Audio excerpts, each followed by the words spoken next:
Today, I'm going to show you how to set up the Waspbane wasp trap. Hi, I'm Lawrence Edison Black Mountain Honey. Welcome to another episode of No Nonsense Beekeeping. I'm going to show you how to set up a Waspbane wasp trap today because the videos on YouTube have come straight out of the 1980s. I've never used these before, so all I'm doing is following the instructions, but I'll give you some better close-ups that are currently on YouTube and hopefully give you some advice as to how to set them up properly with some good images as well. I'm up at the forest apiary today doing a few different videos. One of them is a comparison between the Waspbane, standard wasp traps like this, and another wasp trap as well. So if you enjoy beekeeping, if you want to know how to keep wasps down in the summer, please hit that subscribe button. We've got loads of content about how to keep wasps down, how to manage your bees, honey extraction, loads of other good stuff as well. So if you enjoy our content, please hit the subscribe button. Today's video though, I'm going to focus specifically on the Waspbane wasp trap though. And this has been proven to work so well at reducing the amount of wasps in your apiary. All I'm going to do in this video though is I'm just going to show you how to set it up. I'm also going to do another video showing you how many wasps I collect in this apiary throughout the whole of the season, and I'm going to do some comparison videos as well. So let's get straight on with it then. I'm going to put aside all of my other little gizmos, all of my other little tests. They're for another video that I'm doing at the moment. This in here is my super secret mix that I'll give you at the very end of this video if you want to know how to catch the most wasps as possible. This is the Waspbane trap. And the Waspbane trap is not cheap. It's definitely not the cheapest wasp trap on the market. This one here cost me about £35, paid for it myself. However, I have seen Waspbanes in action. I know people that use them. I know facilities and cafes and restaurants that use them as well. And they are so good at catching wasps and really targeting swarming wasps as well. So you get a few different bits to the Waspbane. You get this main chamber here that has a powder in it that's already included in the Waspbane there. You also get a column, which is where the bees come in and come out of the entrances. And then you get a little activator pack there and some instructions as well. So let's start off with getting the Waspbane together. So first of all, take your activator pack, put that off to one side. You then want to take the lid that sits on this main chamber here, take that off, screw that onto the top of the big chamber up here. This is how you hang it using this little noggin here. So that just needs to sit on the top just like that. That's how you're going to hang it up. Then you need to take this main chamber here and there is a central cylinder. And you need to push that central cylinder down to open up the prongs. What you don't do though is you don't push it all the way in just yet. You need to push that down, get it to a point where it's opened everything up.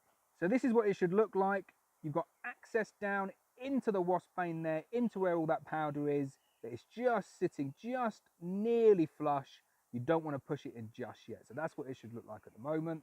So then you want to take your activator sachet, cut that open, get that straight into the mix.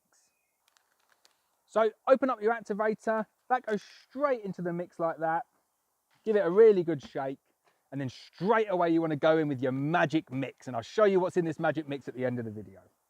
Now, on the main chamber here, there's an approx fill level and a safe fill level. You want to take it up to the approx fill level. There's about 2 inches from the bottom. So you need a decent amount of solution. Now, you can give that a little bit of a shake. You don't need to go wild with it, just a little bit of a shake, just to get that all dissolved. The powder, the activator, and your solution. And then you take your main chamber, screwed on the top there, and you want to push down, and you push that cylinder down into the main chamber here. So you've got your entrance block, main chamber, and that little cylinder should plonk in. It served its purpose, keeping all of those little prongs open, which means that all of the wasps are going to get stuck.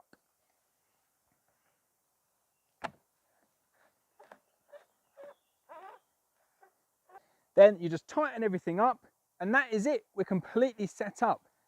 It looks so much more difficult on the other YouTube videos, but it is as simple as that. So hopefully that's a lot easier for you to follow than some of the other videos. I'll get a couple of close-ups now, just showing you what this looks like in terms of looking down into it. So hopefully you can see there, we've got the top entrance block, the main chamber full, and then if you look through, you can see a clear path for all of the wasps to get down there.